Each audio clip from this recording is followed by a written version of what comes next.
Hey YouTube, welcome back to the channel. So today we're taking a look at the MagSafe clear case from Mkeke. At least I think that's how you say this. You know, I've used Mkeke cases before in the past. They were a great option for an affordable clear case that provided a solid level of protection for your phone.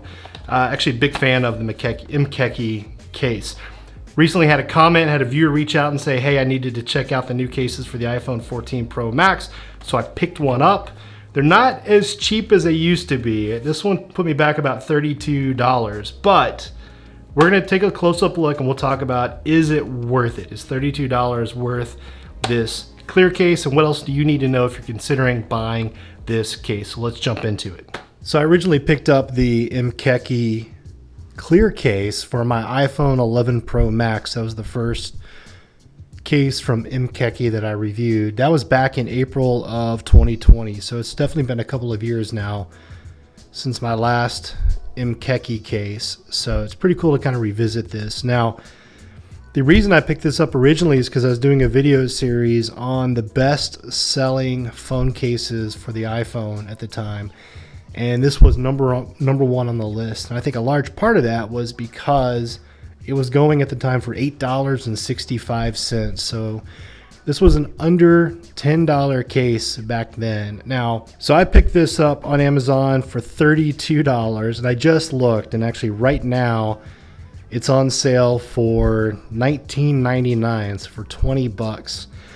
Now, why is this case more expensive? Well, I think a couple things. Number one, we went through the pandemic for a couple of years and everything seems to be a little bit more expensive. But also, this is a MagSafe version of their clear case. So the magnets that are embedded in the case, they're going to cost, you know, more money. There's going to be more manufacturing costs, more supply costs to go into this case. So that's probably a big reason why this case specifically is above $10. Now, I originally was going to talk about, is this case worth it at $32? That might be questionable. I'm not sure that I would pick this one up if it was priced at $32 again. But now that it's under $20, I think you're getting more into the ballpark of what I'd be willing to pay for a case like this. And why do I say a case like this? You know, I just don't know that Mkeke is that big of a brand, you know, compared to, for example, ESR, the cases we just reviewed, or something like Kadabi, or an Apple silicone or Apple clear case. Think of all the other clear case brands out there. Spigen. I would probably opt to go for someone with a little more brand recognition, somebody I maybe trust a little bit more in terms of their cases lasting.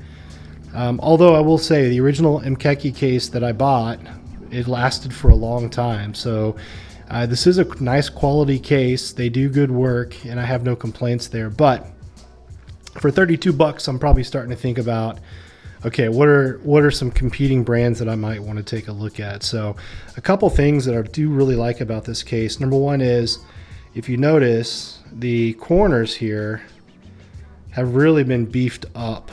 And that looks, you know, there's a nice air pocket in there. There's extra material. And that's going to translate over to more drop protection. So this is a pretty, in my opinion, I would count this as kind of a fairly tough case. So every corner here, and even if you notice across the top, there's extra bulk in terms of case material that's going to provide additional protection for your case. The lip around the cameras is nice and deep. So if you look kind of back here, you can really tell that that lip rises significantly up over the camera lenses.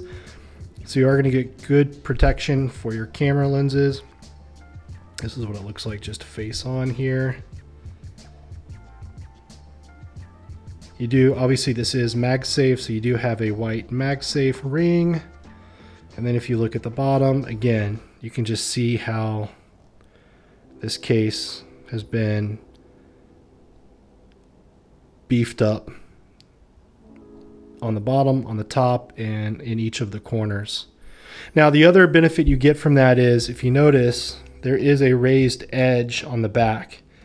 And so what that's going to do for you is, if you set your case down on its back on a surface, then it's going to rest on this as opposed to resting on your flat back, which could, you know, cause scratches. So having a raised edge around the back is going to help prevent scratches along the back of your case, which is nice.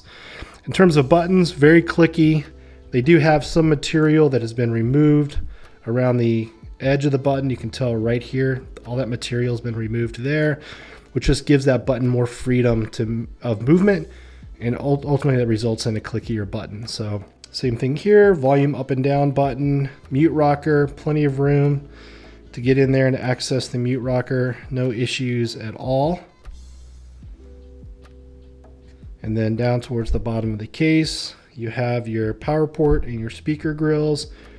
Very precise cutouts, no issues with that. It's a pretty tight fitting case. I can pull this bottom back, but it's not something that is loose at all. I'm having to force it to pull away from the phone. Same thing on the sides. You know, they will pull away, but there is a nice tight fit of this case to your phone. No issue, in my opinion, with this coming off or having an incidental drop because your phone falls out of your case or something like that. In terms of feel on the hand, it is a smooth material. There are fairly rounded edges around the sides, top and bottom, so nothing sharp that's going to create a hot spot or be sharp against the skin of your hand. So has a really nice feel on the hand. Is it slick or not slick? I guess here's how I would describe it. You know, it is a smooth plastic material, but like if you notice, it does have a little bit of like grippiness. It's not like a slick plastic, but it's definitely not. There's not any sort of etching in the material or grooves in the material that would give you more grip. So it's not the grippiest case in the world if that's something that you're concerned about. You do get an Mkeke branding hit around the side there. And then let's look at the front of it real quick. So you do get a nice robust lip, especially down here. If you look at that in the corner of the phone, and I'm rocking a screen protector, so it's even rising above that screen protector significantly. And if you look here, that lip, so especially if you look along the back, let's get that in. There you go. So that lip does, if I can get that in focus a little bit more there. The lip does go all the way around the front of your phone with a deeper lip around the top and the bottom portions of the case. So plenty of protection there for your screen. I most definitely always recommend that you use a screen protector. So definitely check out my channel if you want some recommendations around that. I've got several videos up there. Let's take one more look at the case. I mean, this does a really good job of clearly showing the beauty of your iPhone, in my case the deep purple iPhone. So it's a nice clear case. I have not had any issues with this case yellowing. I'm also not very rough on my cases, and I do switch cases quite often. So if you're somebody who's going to leave this in there for years at a time, then you could potentially experience some yellowing over time. But again, for under $20 for a MagSafe case, that's not a bad price. So that was a close-up look at the Mkeke clear MagSafe case. Hope this answered some of the questions you may have. If you have any other questions, leave me a comment down below, and I will see you in the next video. Thanks, guys. Peace.